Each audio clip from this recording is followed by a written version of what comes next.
how can we actually prepare companies to be ready to face the challenges of the future. Hence yung succession na tinatawag. I love working with my client partners on those areas. Pero sabi na nga nila, it's a test of character and also will help me grow into a better person. And it has been through the years. We're looking for tools to provide a better understanding of what's going on. One of the key learnings would be making sure we get our hands-on data and information at the shortest possible time is really the nature of leadership is really changing. Kung ano yung nakasanayan nating capabilities ng leaders noon to make them successful. And we need leaders, actually leadership, not just leaders, now more than ever, who know how to build strong, trusting, and inclusive relationships with their teams. One of the keynote speakers mentioned about attending a convention is just like a therapy for us leaders. Sinabi niya yun, tandang-tanda ko yun. Because the past 2 years, this pandemic has opened the eyes of our countrymen on the importance of life insurance and the health co. We are really very excited and looking forward for a bigger growth this 2022. In all sectors of businesses, there's always ups and downs. It's an act of love. It's an act of service that we talk to them. Just, hi, hello, kumusta sila, anong nararamdaman nila, etc., etc. Yun ang sinasabi ko talaga sa mga advisors, that always be on the lookout for new opportunities in everywhere they do their business. At the same time, to continue on doing self-learning. I only have this statement. This is not the year to get everything you want, but this is the year to appreciate everything you have. No? Kumbaga, collective effort po talaga lahat ng ginagawa ng organization. This is for the benefit of all our members. Ang mangyari, they don't have any choice but to learn the digital way. So 2020 was the learning time natin. 2021, actually, kumbaga parang lumalabas nandiyan na, you need to apply it na. O na talaga. The adaptability is there. Even yung mga mga baby boomers, wala silang choice Kailangan nilang matuto paano gumamit ng iPad, paano mag-fill up ng mga applications digitally. We need to adjust to them. Kailangan namin gumawa ng parang infographics wherein we have to share to them step by step. Yeah, I agree to that. I'm personally proud to experience how the industry came together to achieve these huge milestones, Sir Ivy. Rather than being upended, Astley brought the sessions that are normally done face-to-face or on-site, we brought it to cyberspace. Right? And then at the height of the pandemic in 2020, we offered all the learning sessions for free to members and non-members alike. We got more than the expected responses from companies for their talents to join the board. It's maintaining the communication line, and I think that's true for all groups, consistent, clear communication line that we have built among us officers. We could not have maintained that culture of excellence. Bilib na bilib ako. Kasi sabi ko, meron pa lang ganun. Konti lang bibigay mo. Pero lahat magtutulong-tulong para alagaan yung pamilya. I cannot think of any other investment that can do that. Pag confident ka in front of the client, and you can be confident only when you know exactly what you're talking about.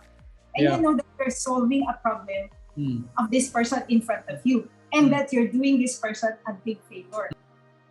I know of quite a number, a lot of leaders who are not MDRTs. But they have a team na high-performing. Hindi kailangan mag-MDRT for you to manage, to be a leader of a high-performing team. Because the leader can be an MDRT leader, which I see in my agency is that culture of excellence in everything we do. It's pointless to be selfish in making sure ikaw yung nasa top, yung iba bala na sila. It's a culture where everyone would like to see each one grow? Well, it's really a different world, no? Management and agency is one universe, but they're different planets. Siguro that's how I can put it, no? I usually, dialogue with them, asking them what is the best thing to do. Mas mahalaga sa kanila yung parang, alam nyo na, yung parang, of it kagad, di ba? oo, para mala Andres Bonifacio na leader na, halika na, gawin na natin to, lusog tayo. Ganun. Lusog na agad, yes. Yun Action yung mga, kagad. action. The best way to build trust is really to journey with the people, no? To make them understand and to understand them, of course. I think yun ang key takeaway. We are not different. We are one. Brothers and sisters in management. Tayo ang link. We cannot put it any other way. Either we are the weakest link or we are the strongest link. We link management and we link head agency.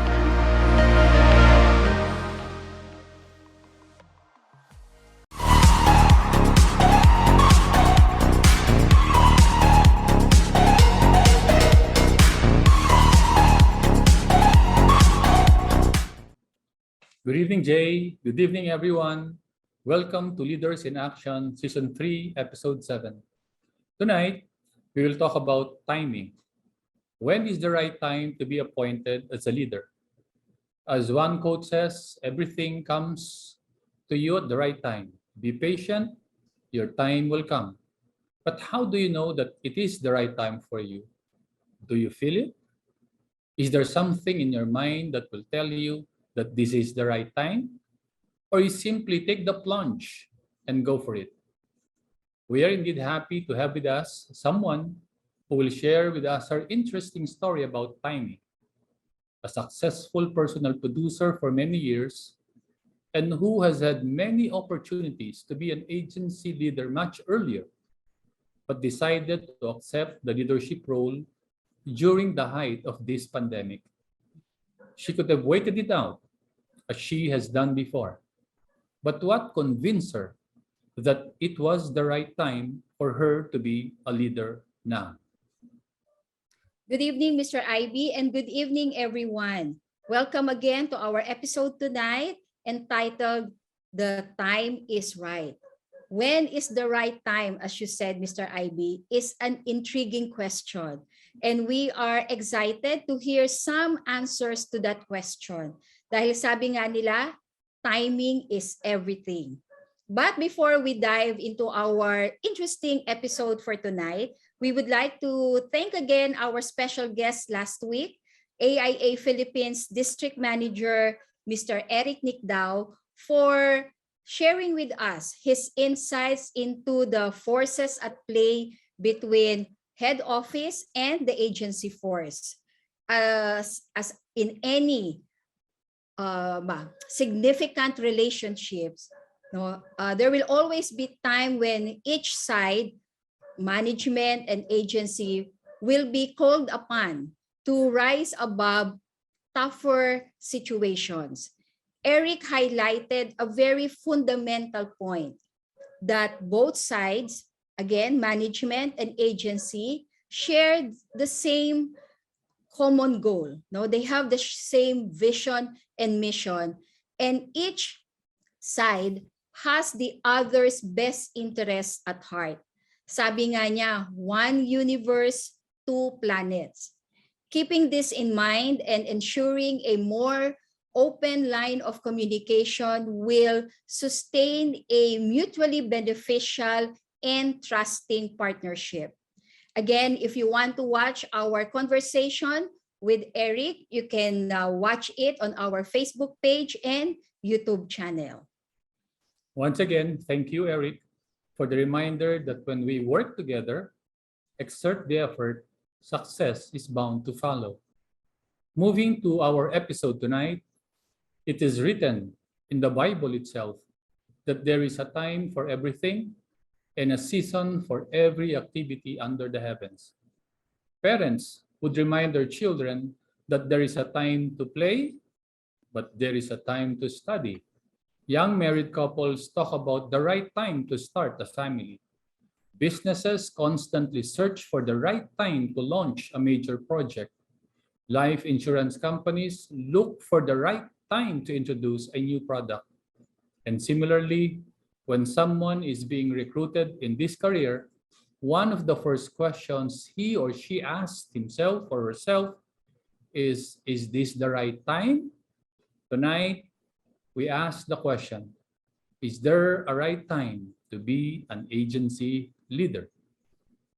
That's right, Mr. IB, no? Kasi yung nakita nating growth sa life insurance industry, even during this time of the ongoing pandemic, really is an indicator that more exciting opportunities have been created for both our financial advisors and agency leaders.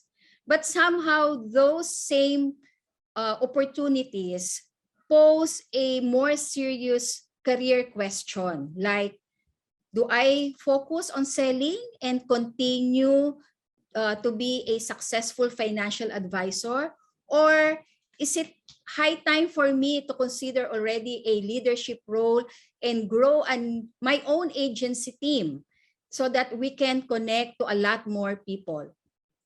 Ano kaya, Mr. IB, ang tumatakbo sa isip ng isang advisor who is offered an opportunity, no, for a leadership role? Ano kaya ang mga dapat niyang i-consider for that right timing? What are the factors affecting that decision, and what will really make, and help make that decision?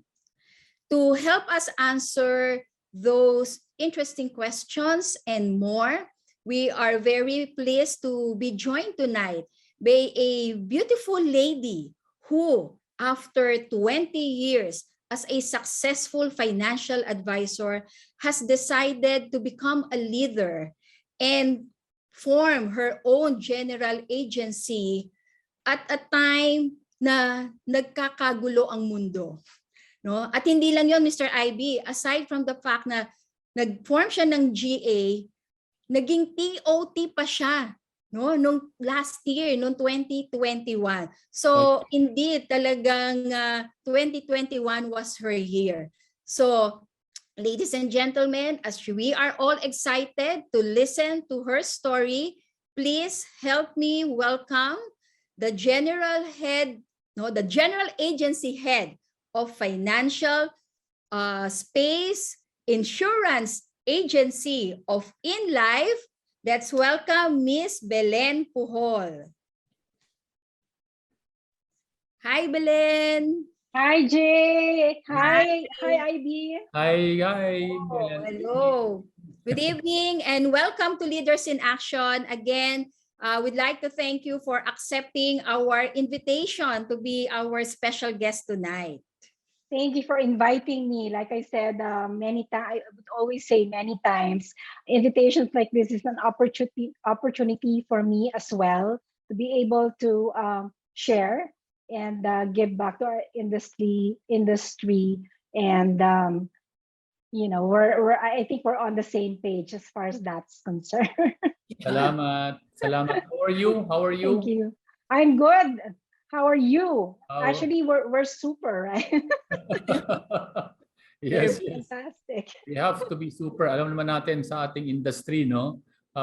We are always up and about, no? Always positive, no? For the right reason, not positive for COVID, huh? That's true. Positive reason, not positive people. Positive COVID people. Okay, got it.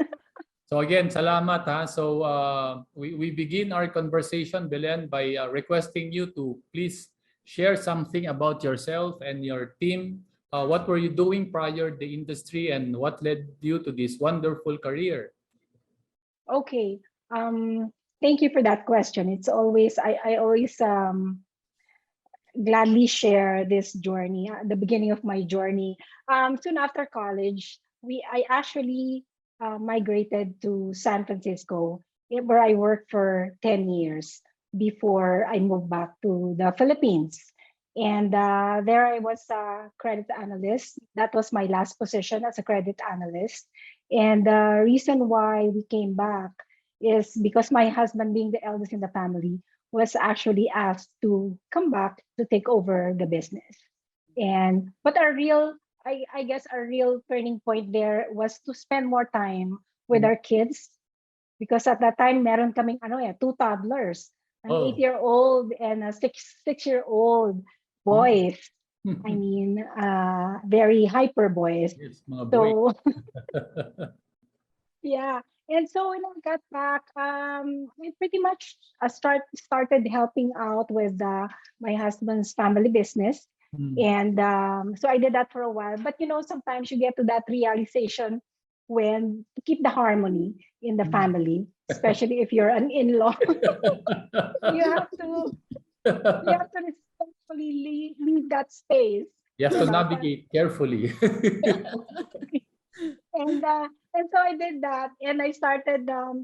Anyway, I went back to the real reason why we decided to come back, and that is to spend more time with the toddlers. Yeah. And I did that for a while. Kaya lang, you get to that point when you're not really a homebody. Diba? So I found myself in the situation where I would get really bored and feeling useless when I'm home when my kids are in school. Diba? And then I would even make that state of mind worse when I look further ahead and see myself, siguro pag matagal akong hindi nag-work, mahihirapan na ako later maghanap to get back in the workforce, di ba? So I started looking with my experience. Kaya lang, my disadvantage was I tend to compare the the salary, the offer from how I was making back home. Well, back home in the US, in San Francisco. So parang at that point, parang wow, if that's the case, I might as well just stay home, di ba? Dito na lang ako. I mean, I'll just stay with the kids. But then again, the short-lived yun. Yeah. And then, so I got on the phone. I called my dad. By the way, I'm a second generation in the insurance agency. Oh. But at that time, my dad was already, he has already migrated to San Francisco, no? He was also with In Life for a while, for I think almost 30 years. Yeah. And yeah, and so I got on the phone. Tagal na niya ako kino-convince to join the industry. But I told him, Dad, wala naman akong sales background. I don't think I'm born to be in sales. And so I called him and I said, I was really actually crying on the phone, just getting frustrated. And he finally said, what are you looking for ba talaga? And I said, I want to get to spend time with my kids. Parang the income naman is comparable to how much I was making. And yun, tapos tumatawa lang siya at the other end. And I told him, why are you laughing? I'm crying. Kasi naintindihan niya yung hinahanap mo nasa insurance. He said, what you're looking for is what I got to enjoy when I was in the industry. Yes, so, and at that point, sabi ko, okay, I'll give it a try. Why not, diba? I gave myself a year, and then that was stretched to 2 years. But then again, on the second year, I wanted to quit na talaga. With my Western background, I hate it when people don't return my calls. Silly of me, I expected people to return my calls here, but never happened, not even one. Inner circle pa yan, diba? Anyway, but there was this incident, tayo mga Filipino, mahilig tayo humingi ng signs, diba? So I was praying really hard and I said, please send me a sign. Should I quit? And then this incident came up when, back then, I would conduct courtesy calls to my friends just to update them that I'm back in town. Actually, wala na talaga akong connect. Kasi 10 years ko nawala, diba? Right. So, I would reach out to my high school friends, tell them that I'm back and this is what I'm doing and this is why I'm doing it. And just pretty much a courtesy call just to let them know that I'm doing this just in case, they find themselves in the need for the service or product. Yeah. So, ganun lang. So, this particular meeting, nag-conflict siya doon sa lawyer niya. Yung lunch. And she said, naku, Belen, conflict. Pero anyway, sandali lang kami mag-uusap niyan. After that, tara, let's still have lunch. So we did. And to the point where she had to go to the ladies' room and the lawyer started asking me questions.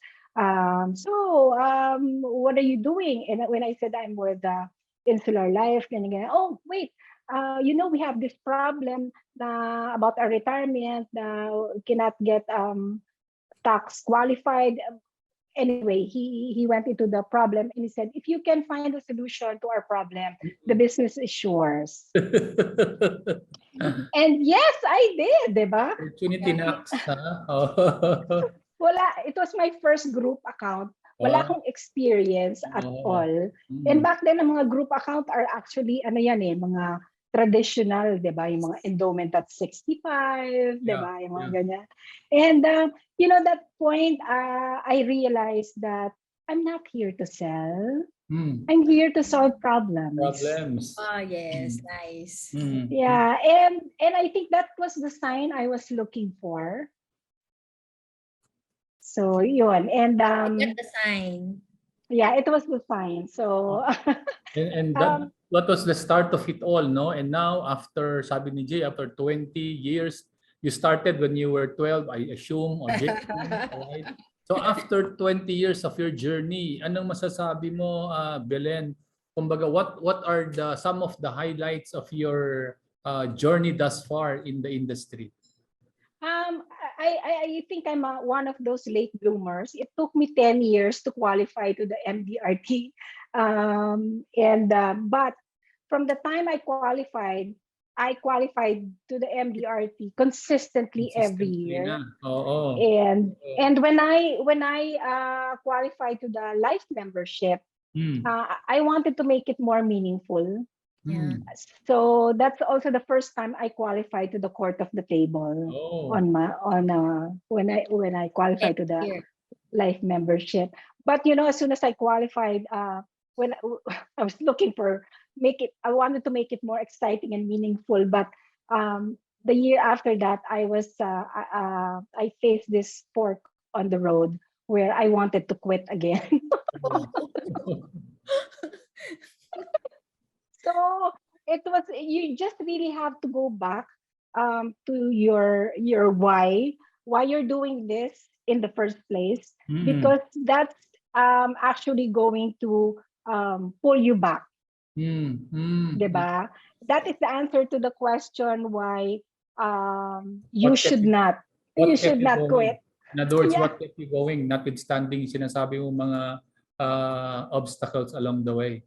Yeah. That's why every time I talk to our team, I always make sure that their who am I story is clear to them.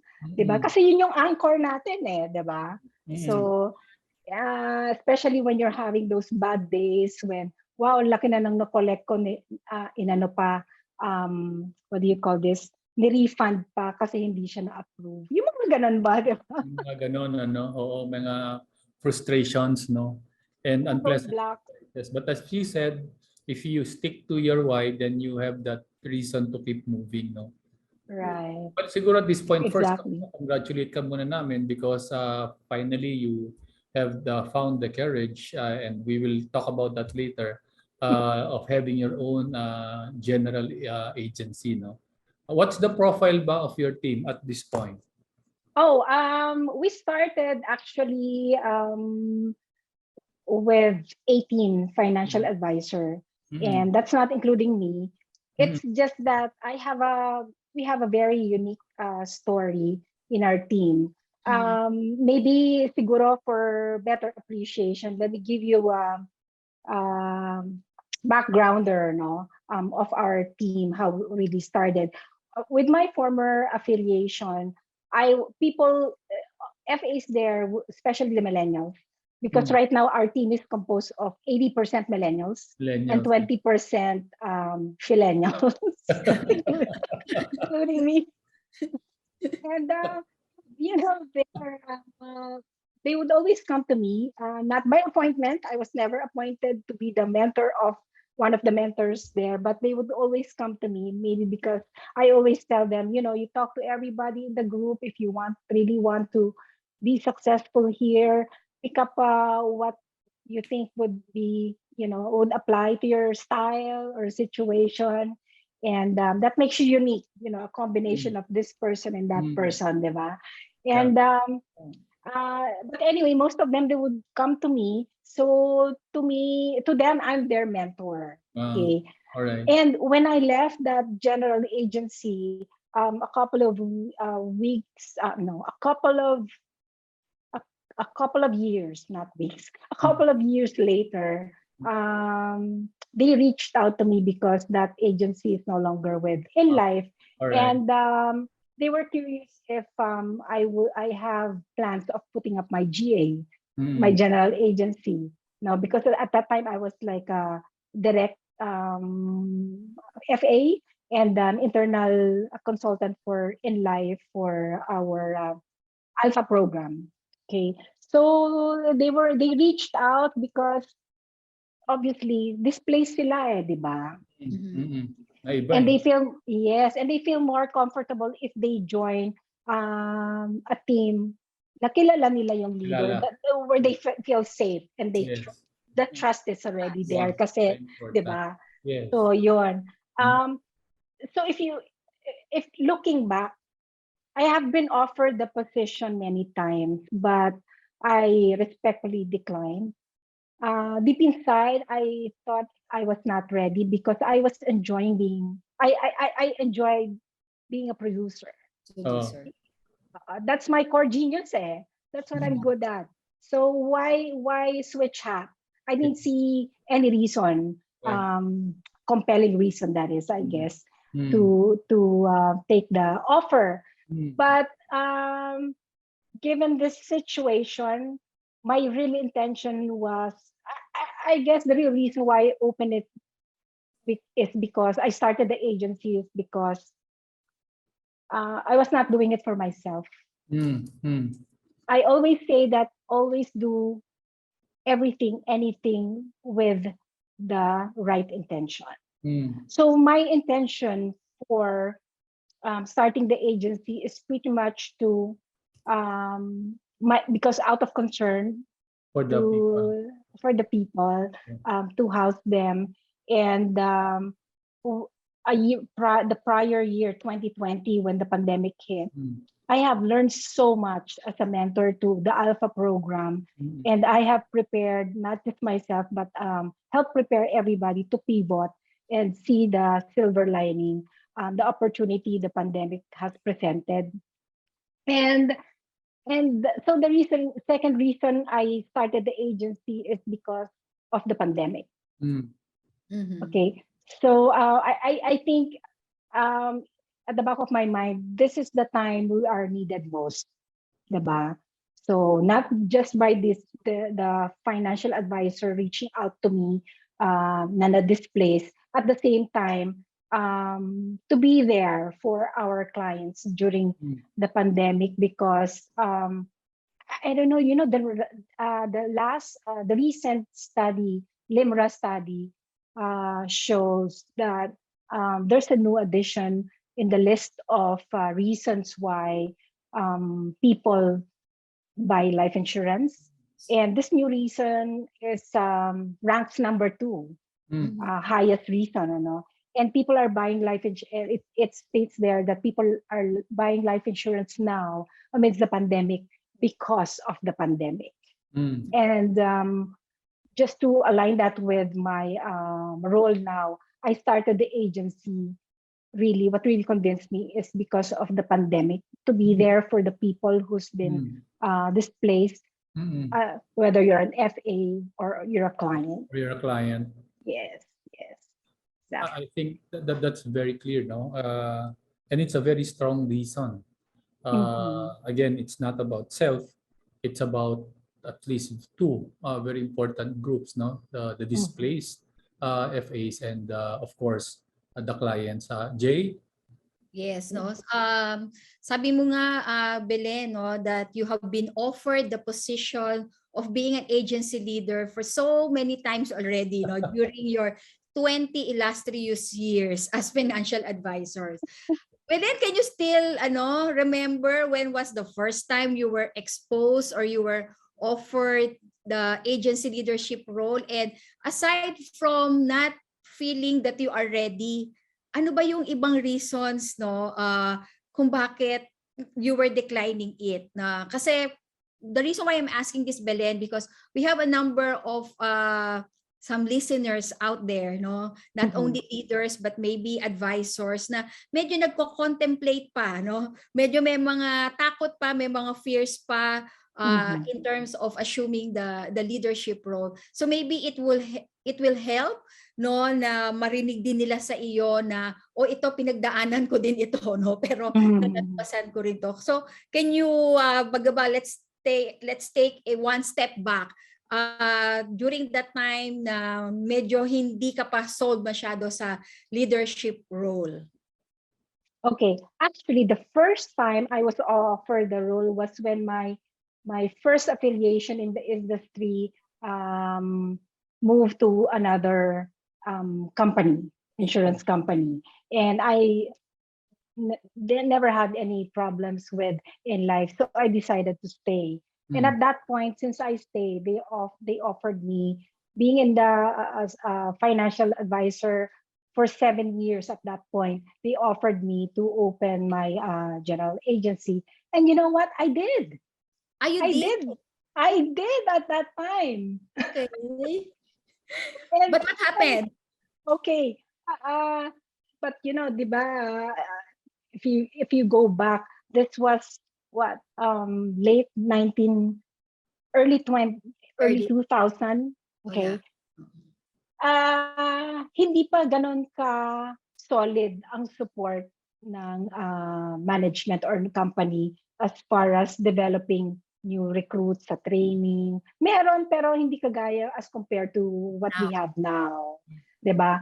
So I found myself doing everything, recruitment, training, and development, retention. So, ay nako, what made it worse was yung pinaka-strength ko naging weakness. And that okay? was? And that's sales, being a producer. So, even at one point, my husband was telling me, sabi niya, hindi na tayo nakakabiyahe, nakatuto ka na lang dyan. I was very unhappy. And you know, when you get to that, to me, the ultimate goal, and I even tell my children, is the ultimate goal in life is to be happy. And I was very unhappy at that point. Okay. So, you know, you should know when to quit. Okay. It was not the right time for me to do that. Okay. So I have accepted that. So, but from that point on, so I joined another general agency. And, you know, at that point, kasi parang it left a bad taste in my mouth. So every time I'm offered the leadership role, no, and you know, I cannot forget one of what one of the leaders in life told me, that it's hard to take people to a place you have not been. Okay. So, kasi at that time, hindi pa ako MDRT na nun. MDRT, okay. Oo. So parang ang goal ko noon, kailangan mag-MDRT muna ako para mas may credible naman ako dito sa mga na yung mga i-house ko sa general agency. But you know what? Fast forward to now, that's not really true. Okay. You don't really have to be an MDRT to be a leader. Okay. Yeah. Because leadership is just a title. Diba? It's a title. You can see, we as financial advisors are leaders to our clients because we empower them to through financial literacy, di ba? We guide them to come up with a decision when they are confused, and that's leadership. So sa akin, leadership talaga is just a title, di ba? So if you are thinking of being a leader, don't, and those are just noise when people say you cannot take people, because some people are born leaders and some people are born producers, diba? So if they choose to be a leader at one point, it's not the wrong decision. It's not a good, or there's no right or wrong decision here. The key is preparation. Like with our general agency, I think we did well during our first year, mainly because we got lucky. And when I say we got lucky, I'd like to borrow that famous definition of luck, that luck is what happens when preparation meets opportunity. If you prepared, diba? You prepared yourself, to pivot during the pandemic. If you prepared to build, and you have built that trust with your clients, diba? The opportunity is here now. It's the pandemic. Why is it an opportunity? My gosh, you don't really have to spend so much time through traffic to meet with a client.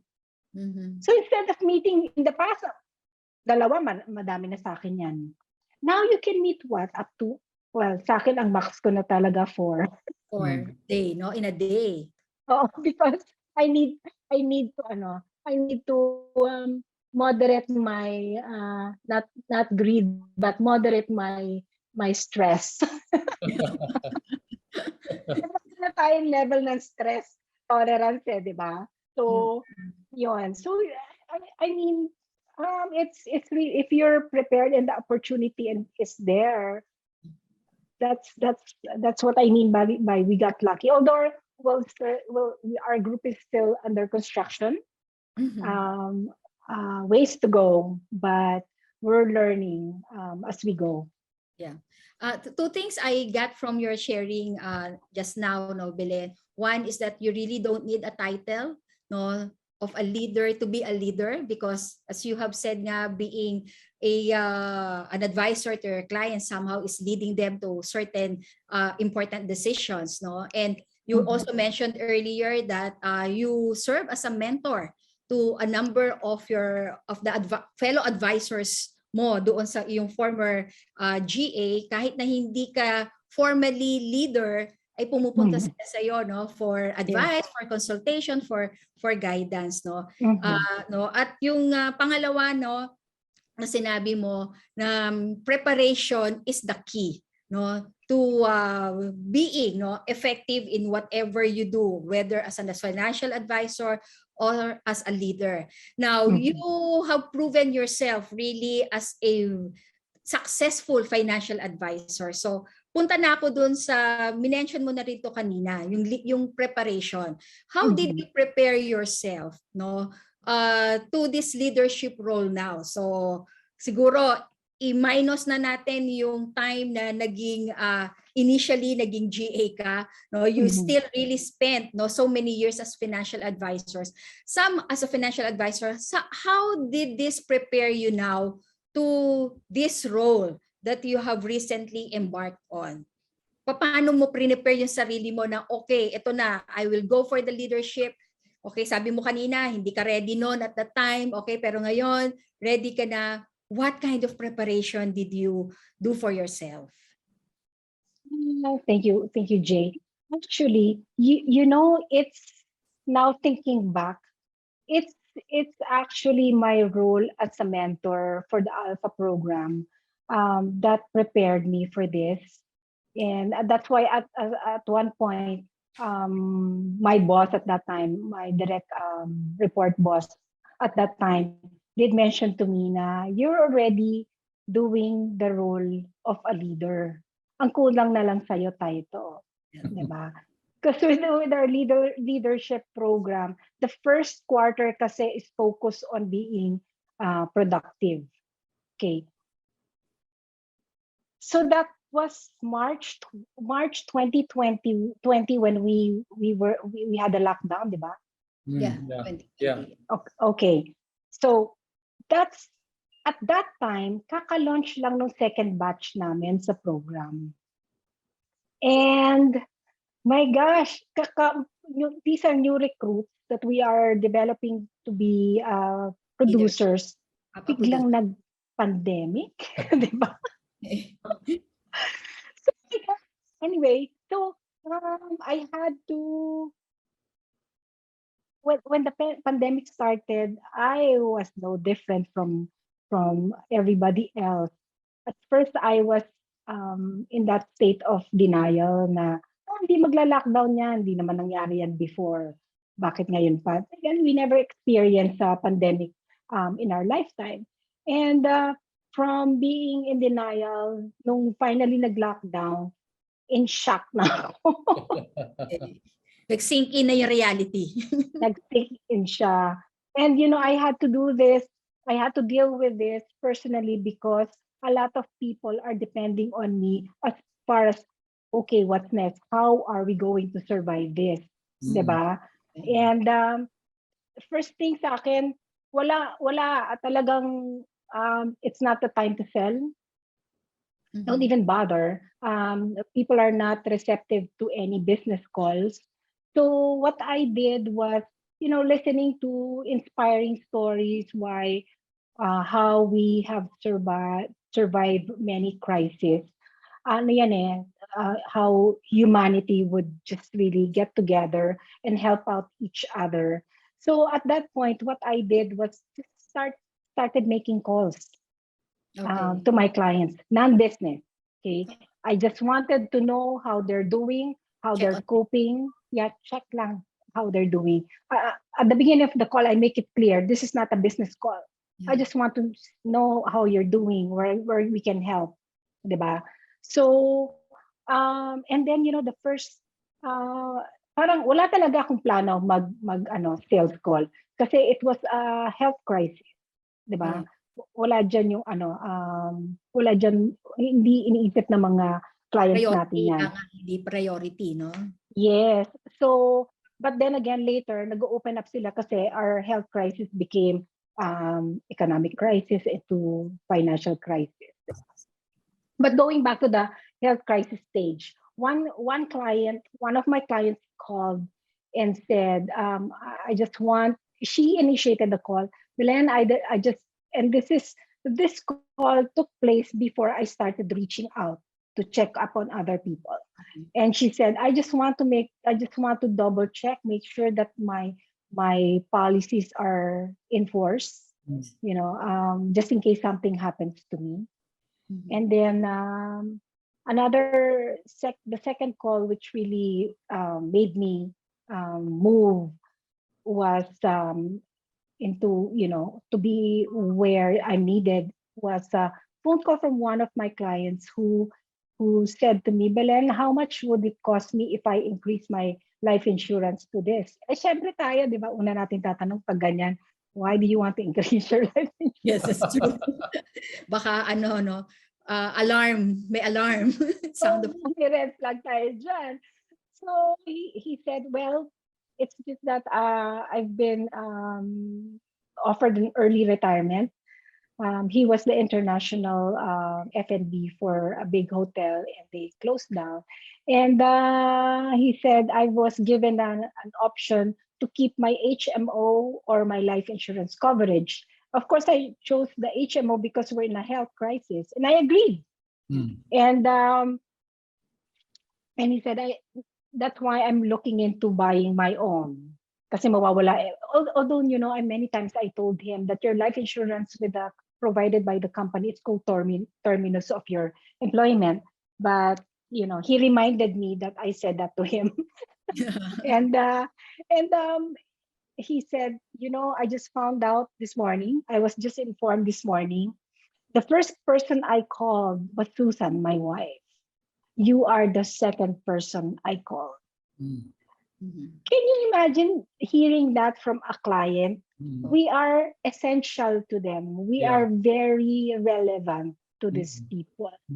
Diba? So, yun. When I finally realized that we are needed more now than ever, then that's where I'm coming from, and I started coaching my the alpha group. First, you have to identify where they are as far as their emotions and their mental health, and meet them there, di ba? Be there for them. Hindi man kailangan business call. At the end of the day, what is important is the role we played amidst the pandemic. Hindi tayo nagtago, hindi tayo nag-ghosting, di ba? We were there for them. And then another place we considered was where they are, di ba? In the pandemic, sa dami ng mga furlough, mga na-lay off, a lot of people are looking for a new job or side hustle kasi nabawasan yung household income, di ba? And we are in that position to offer them that, di ba? By offering to be an FA. And a lot of them are work from home. You know, pag nag-board yan, nasa online. And again, you know, if they're online, we should be too. So that's what I mean by the opportunity that COVID presented to us, diba? So yun. So from there, we coach them and to get them going, get them started, and okay. But the thing is, I think more importantly, the challenge there kasi is to, di ba sabi ko kanina, nasa state of denial ako. You have to get out of that state and pretty much accept the fact that, you know, VideoCon are here to stay, and we really need to coach not just our FAs or the in our alpha program, but also our clients. So ngayon, parang sa busiest time talaga itong pandemic, kasi before financial coach lang tayo, di ba? And then with the pandemic, we had to be a behavioral coach kasi you have to calm their nerves. And then maya-maya magiging tech coach ka pa. Sir, you have to press that and this to guide them through the video call, di ba? But that's okay. Naging all around ka na ngayon. Naging all around. But more importantly, I think what really the secret sauce here is to be where you are needed. As far as mga, there are times when you want to get your client out of that losing state of mind because bumagsak ang market. What do we do? You have to offer a plan. You have to, they need to know that we have a plan for them to get out of this mess, diba? So that's how we remain relevant to them. So staying relevant is the key talaga. Belen, again, as you've mentioned, no, you took on the tough role to become a leader just last year, 2021, diba? And a lot of things are happening internally and externally. So ano yung mga una mong ginawa to make sure that yung bago mong team na general agency ay maganda ang umpisa at matibay? Okay, that's a very good question. Well, I don't know if you would call it a challenge, but the first thing I did was, okay, I know these people, I've mentored them before. I recognize their strengths. Okay, iba-ibang strength yan eh. So the first thing I did when I put up the general agency is put together a committee, different committees sa Mancom. So we have the tech committee, to take, kasi everything is virtual, di ba? Yeah. So we have that Yeah. committee. We have the training committee, the mga sales clinic na ganyan. Yeah. And then from there, pumili sila ng mga members nila. Kung sila ang committee chair, they have their own members, no? So we really used and recognized the strength. You know, if you recognize people and they take on the responsibility, may ownership diba? Because the kind of culture I wanted to build here was not to compete with each other. Rather, I wanted to build a culture where everybody is helping, worthy competitors. By that, I mean, we share ideas, we learn from each other. That's what I mean by worthy competitors. I never bought into competing with each other. Diba? Because we're one organization. So what's the point? Diba? One goal, one direction. So why compete? We have to work together to get to where we really want to go or get to accomplish. Diba? So that's the first thing I did. And so far naman, it's working out. So maybe in this throughout 2020, we'll continue to do that, recognizing people and holding that regular huddle where we brainstorm on different issues. But because that's what works for us. Yeah. Is there, in terms of, I'm sure you are making sure that your financial advisors are fully engaged, no? Is there any one activity that you are doing consistently that enables you to make your advisors really engaged and productive?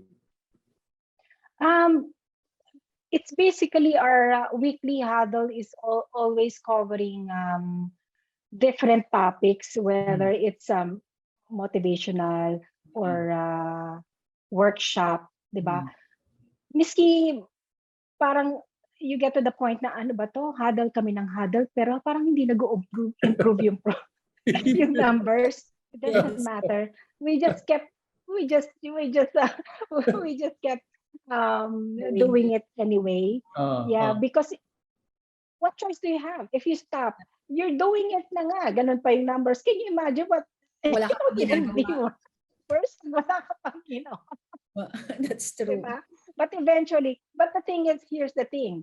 When I started the agency, just like looking at any starting a business, the first 2 years naman talaga, you don't really expect, diba, much from the business. So, I took it upon myself. Tanggap ko yun I accepted that. But to put FinSpace in the map, I found the responsibility to carry the weight the first 2 years. Okay. And that's why I think that's why I for the first time qualified to the TOT, because in-observe ko talaga yan. A lot of our members are coming from a different agency with a totally different culture. So ang challenge sa kanila was to unlearn and relearn. And learn the culture and then the culture that you want to build in your team, no?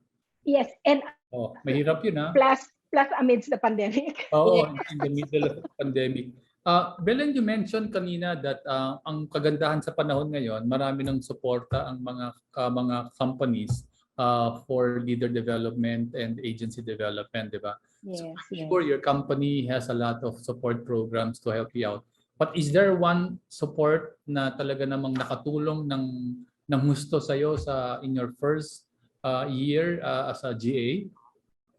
Oh yeah, because we just mentioned earlier na everything is done virtually now, di ba? We are very thankful that even before the lockdown or pandemic hit, we were in life. It's yung digitization has already started, and at the early stage of the pandemic, nag-pledge pa ang InLife ng, I believe it was 500 million for digitization. Ang laking tulong sa amin talaga niyan. So everything, with as far as new application or having a Zoom meeting with the client and the processing the application with our automated underwriting system, ang laking tulong talaga niyan. Sobrang laking tulong niyan. I'm sure nang narinig ninyo na ganun ka laki yung commitment, no, that gave you a lot of confidence, di ba? Definitely, yes. Kasi parang ito na in the middle of the battle, ang laki ng inyong resources na maasahan. Yeah. Very thankful for that, yes. Good. Jay. Yeah. Okay, ito na Belen, I am down to my last question. Okay. Sasamantalahin ko na ha. I have two kahit pa paano related questions naman, no. Unang-una, it's already 1 year, no? You just turned 1 year now as a general agency. Looking back, ano ba yung mga personal struggles that you have to go through when you were transitioning from a personal financial producer, no, advisor, to really becoming a full-fledged, official, formal, no, leader. Okay? So ito talaga may title na and everything, no? So ano yung mga unang struggles na that you have to go through? And then siguro ending ko na lang para dire-diretso mo na lang sagutin is that looking back again, is there any, ayokong tawagin regret, or ganito na lang, let me rephrase this. Did you ever wish that you have taken on the leadership much earlier, or you think 2021 was really the year, the right time for you to become the leader? Okay. All right. So thank you, Jay. Excuse me. With the first, just to answer the first question, and that is my the personal struggle or challenge, putting up my general agency. It was more of shuffling things around between being a producer and a leader. Diba? And at that point, the most important, I would say, the tamang ginawa ko. Marami naman ako siguro tamang ginawa. Pero ito yung talaga naging with most impact siguro. I'm really grateful for doing this was asking for help. Okay. First of all, as far as training, yung mga training, recruitment, ang daming program sa InLife, no? So if you have a new recruit, I mean, ang daming talagang program and training session to equip them. Okay, so yun pa lang, malaking tulong na talaga sa akin yan. Secondly, pagdating naman sa mga, I would say, recruitment, okay, hindi ako yun eh. It's not my cup of tea. My core genius is being a producer, di ba? So at that point, I had to make a very important decision of hiring somebody to recruit for us. So we now have an HR, and at the same time, she's also the in-house trainer.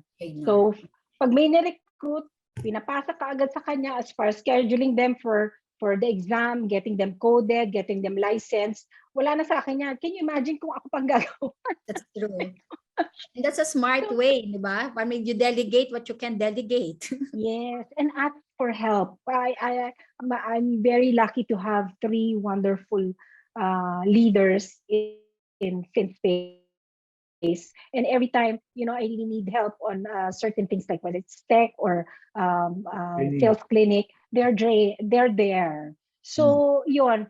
Plus, so I at that point I began to realize na there's this book entitled It's Who Not How. Who Not How. it's not, it's more important that you reach out to your you list, to have a you who list, not you list, who list. Okay, these are the people who will help us get us to our goal or get things done. Okay, so I have my HR, I have, as far as prospecting, I have my COI, you know, it's who, not how. Kalimutan na natin yung how. We know how. Diba? But more importantly, we need these people, mga alliance natin, diba?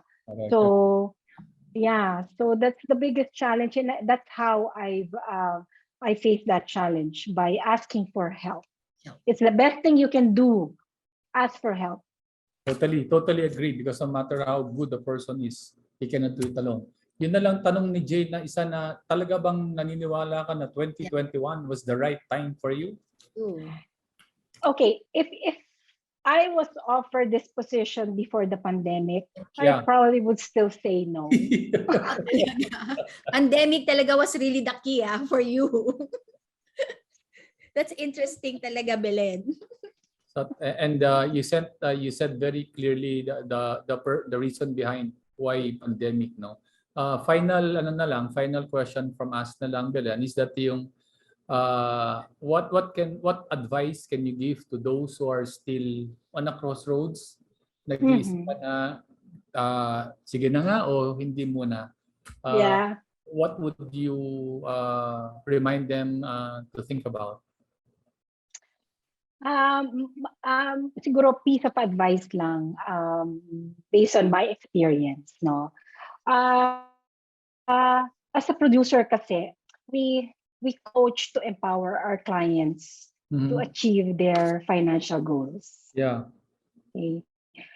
As a leader, we expand and multiply to indirectly continue that mission. Diba? And we do this by empowering our team through mentor-based and relationship-building-based leadership. All right. And this is to produce and to develop more producers and more future leaders. But here's the good catch. You don't really have to choose one over the other. Diba? We can be both. And that is because, if I may borrow one of my favorite quotes that I live by, at the end of life, what really matters is not what we bought, but what we built. Not what we got, but what we shared. Not our competence, but our character. And definitely not our success, but our significance. So live a life that matters. And since it's the love month, please live a life of love. That's my message. Very well said. Again, thank you for that very wonderful, and as you've said again, time and time again, empowering message, Belen. Salamat. Thank you. Yes, thanks again, Belen. Very powerful quotes, no, na iniwan mo sa amin, no, as we end our interview with you, our episode tonight. So thank you again, Belen, for joining us tonight and for sharing with us the journey that led you to where you are, and also for reminding us that there is really the right time for everything. No, one key takeaway I got from your sharing is that not saying yes immediately to an opportunity is not exactly a complete no. Yeah.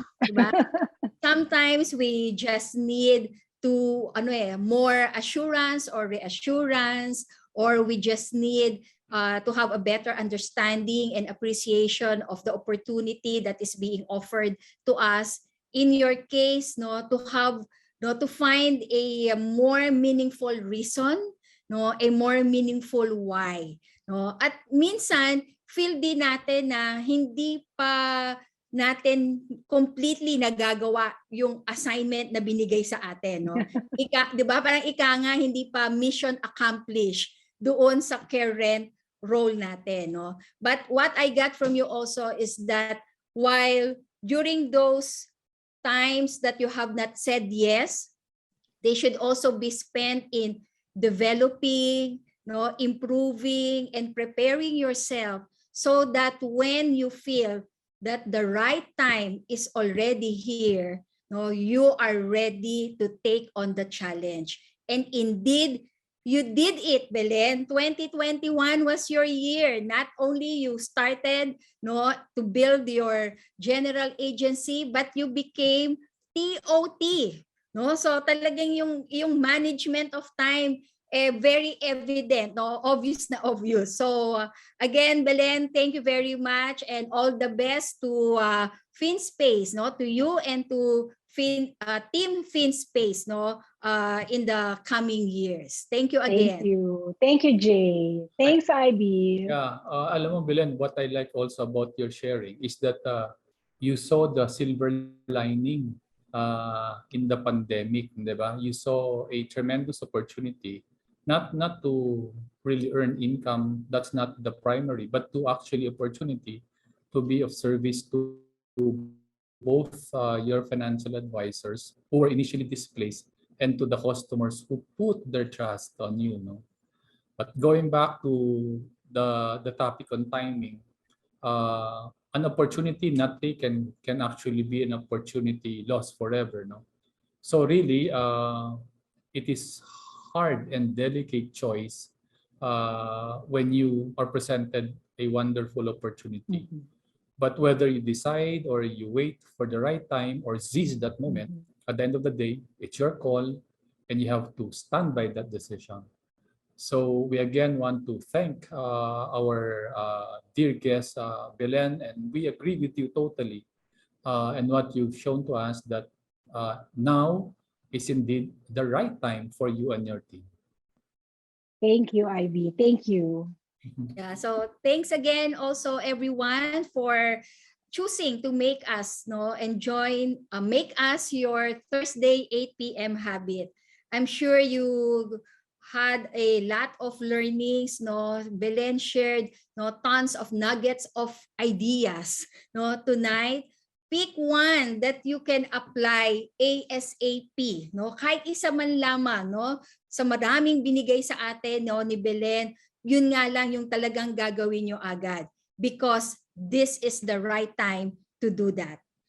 You can watch again our interview with Belen on our Facebook page and YouTube channel. Also, Mr. Ivy, at this point, we would like to thank the Head of Sales and Operations of InLife, Miss Dine Alvarez, for recommending Belen. Si Dine talaga ang nag-recommend sa amin, no, sa iyo, no. So thanks Dine for recommending and for connecting us with Belen, no. So sa uulitin, Dine, makaulit sana kami sa iyo.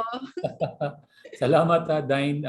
Of course, we also wish to invite the other agency sales executives of the other companies to continue to share with us the wonderful and inspiring stories of your agency leaders. Just like our next week's inspiring story of a bank assurance head turned agency leader in an area that has its unique challenges. We will hear from Zamboanga-based Ms. Sherpa Chet Asda, AXA's executive branch head and 2021 national top branch in recruitment. We are excited to hear how she recruits and grows her agency in an area where the pandemic is just one of the many issues, including, of course, peace and order. Yes, naku Mr. Ivy, I personally experienced yung mga challenges na yan back then when I was still covering Zamboanga. But this is something that I really can attest to. The spirit, the fighting spirit and the resolve of the Zamboangueños ay talaga namang kahanga-hanga. And this, I'm sure, will be very evident in the story of Chet next week. So, dear leaders, we do invite you again to join us next Thursday, that's February 24. Mr. IB, last Thursday na ito. Ang bilis. Ng February, no? Ang bilis Ang talaga patak ng talaga. panahon.